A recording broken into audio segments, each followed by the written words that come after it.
সে আর ফিরে আসেনি। এই ভিডিওটা শেষ না দেখে যাবেন না, কারণ আজ আমি এমন একটা ঘটনা বলতে যাচ্ছি যেটা সত্যি হলে আপনি আজ রাতে ঘুমাতে পারবেন না।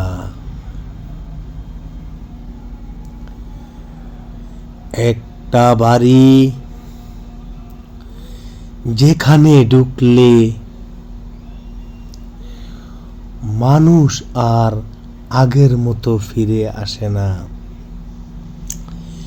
সেই গল্প নিয়ে আজকের ভিডিও আমাদের।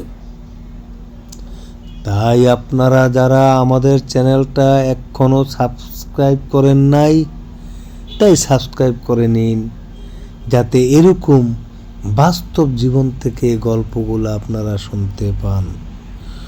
গল্পটা অনেক মজার, অবশ্যই ভিডিওটা না টেনে দেখবেন।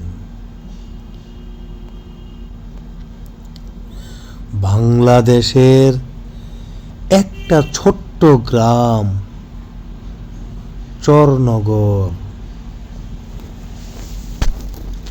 গ্রামের শেষ প্রান্তে দাঁড়িয়ে আছে একটা কালো বাড়ি। যেই বাড়িটা ওই এলাকার সব বাড়ি থেকে আলাদা। এলাকার সবাই সেই বাড়িকে কালো বাড়ি বলে নাম দিয়েছে। লোকজন বলে রাতে ওই বাড়ি থেকে কান্নার শব্দ আসে প্রতি রাতে।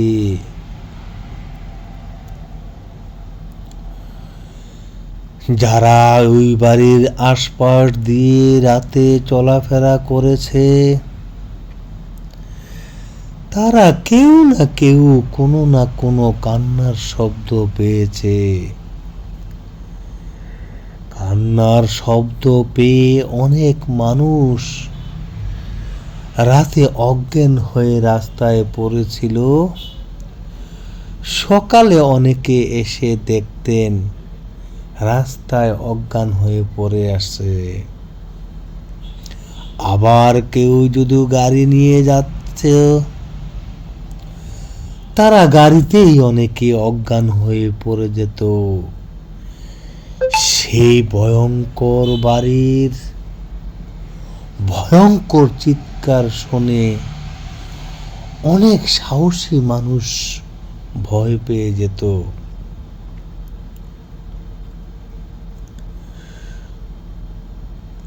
লোকজন বলে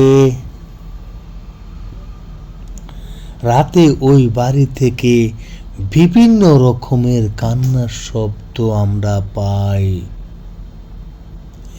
এটা খালি আজকের ঘটনা নয়, প্রায় 70 বছর ধরে এই কান্নার শব্দ এলাকার সবাই পাচ্ছে।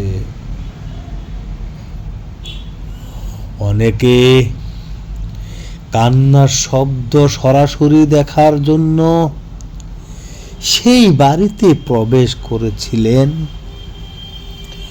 কিন্তু কেউ আর আগের মতো ফিরে আসেনি। বিশ্বাস করবেন না আপনারা সম্পূর্ণ গল্পটা না শুনলে, কি ঘটেছিল সেই বাড়িতে।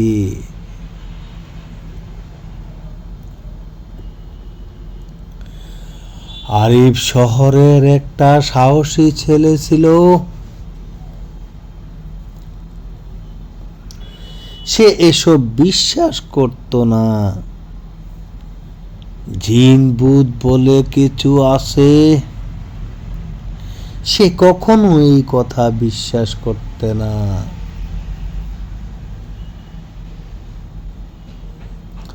সে বলল, আমি আজ রাতেই এই বাড়িতে থাকব, দেখি আমার কি হয়। আরিফের বন্ধুরা তাকে থামাতে চাইল, কিন্তু সে হেসে হেসে বলল, কিছুই হবে না আমার। রাত তখন 12টা। আরিফ ঢুকলো বাড়ির ভেতরে। হালকা দরজার সাউন্ড, ফিক ফিক করে একটা শব্দ বেজে উঠল। ধরাম ধরাম ধরাম। দরজা নিজে নিজে বন্ধ হয়ে গেল আরিফ ঢুকার পরে। তারপর একটা ভয়ঙ্কর কান্নার শব্দ আরিফের কানে বেজে উঠল। হা হা হা হা হো হো হো হো হো হো হো। আরিফ ধীরে ধীরে এগিয়ে গেল সামনের দিকে।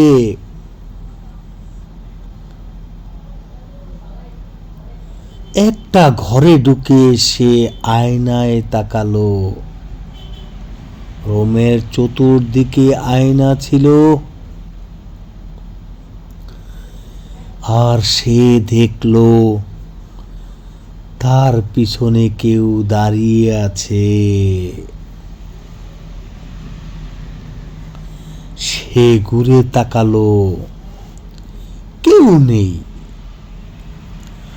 আবার আয়নায় তাকালো আরিফ। ছায়াটা আরো কাছে চলে আসলো। হঠাৎ একটা কণ্ঠ, তুমি কেন এসেছ?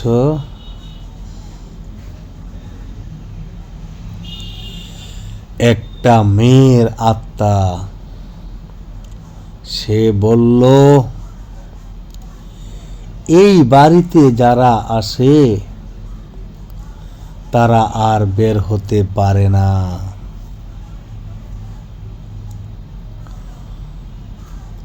কিন্তু আরিফ প্রথমে কথাটা বিশ্বাস করে নাই।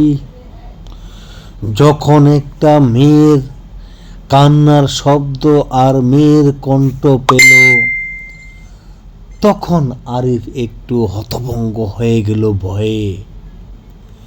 আরিফ নিজে নিজে ভাবতে লাগলো, এই বাড়িতে তো কেউ থাকে না, এটা কার কণ্ঠ আর কার ছায়ায় বা আমি দেখলাম। পরদিন সকালে গ্রামের মানুষ বাড়ির সামনে আরিফকে খুঁজে পেল।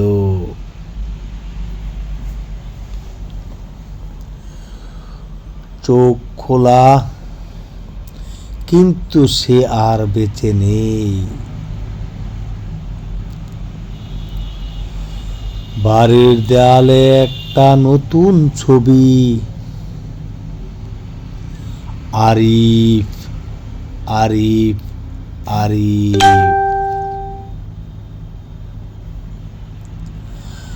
আর নিচে লেখা, সে এখন আমাদের একজন।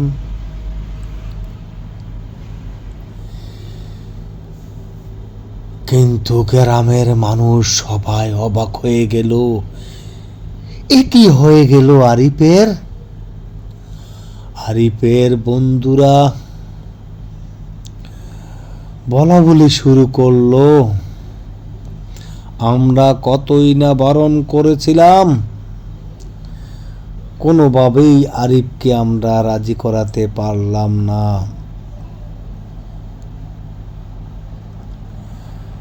তখন আরিফের পরিবারের লোকজন খবরটা পেয়ে ঢাকা থেকে সেই বাড়িতে আসলেন। আসার পরে গ্রামের সবাইকে ডাকলেন আমার ছেলে মৃত কেন? সে তো গতকালকে তার বন্ধুর বাড়িতে আসলো, ভালো মানুষ। তখন এলাকার সবাই বলতে লাগলো, আমাদের এই বাড়িটা, কালো বাড়িটা একটা ভয়ানক বাড়ি ছিল। আমরা রাতের বেলা কেউ এখান দিয়ে একা যেতে পারতাম না। একা যারাই গেছেন সবাই কোনো না কোনোভাবে আহত এবং অজ্ঞান হয়ে পড়ে থাকতেন। আর ওই বাড়িতে যারা ঢুকছেন তারা কেউ কখনো ফিরে আসেনি আগের মতো। কিন্তু আরিফকে বহুত বলা হয়েছে ওই বাড়িতে যেও না। আরিফ কোনোভাবেই বিশ্বাস করলেন না। রাতে ঘুম থেকে আরিফ একা একা ওই বাড়িতে গিয়েছিল। তাই আমরা সকালবেলা এসে দেখতে পেলাম আরিফের সেই মরদেহ। আরিফের বাবা মা কোনো কিছুতেই বিশ্বাস করলেন না। আরিফের বাবা মা যখন বিশ্বাস করলেন না, তারা নিজেরা চিন্তা ভাবনা করলেন আমরা আজকে প্রমাণ করব সেটা সত্যি না মিথ্যা। তাই আরিফের বাবা মা চিন্তা করলেন আজ রাতেই আমরা সেটা প্রমাণ করব। তাই তারা বরাবরের মতন আজ রাত 12টার পরে সেই বাড়ির সামনে আসলেন। আসার পরে দেখতে পেলেন হঠাৎ করে আরিফের কণ্ঠে কান্নার শব্দ। তখন আরিফের বাবা মা অবাক হয়ে গেলেন, আমার ছেলে তো মারা গেছে, এখানে কেন আমার ছেলের কণ্ঠ? কিছুক্ষণ পর আবার দেখল সেই এক মেয়ের কণ্ঠ, বিকট কান্না।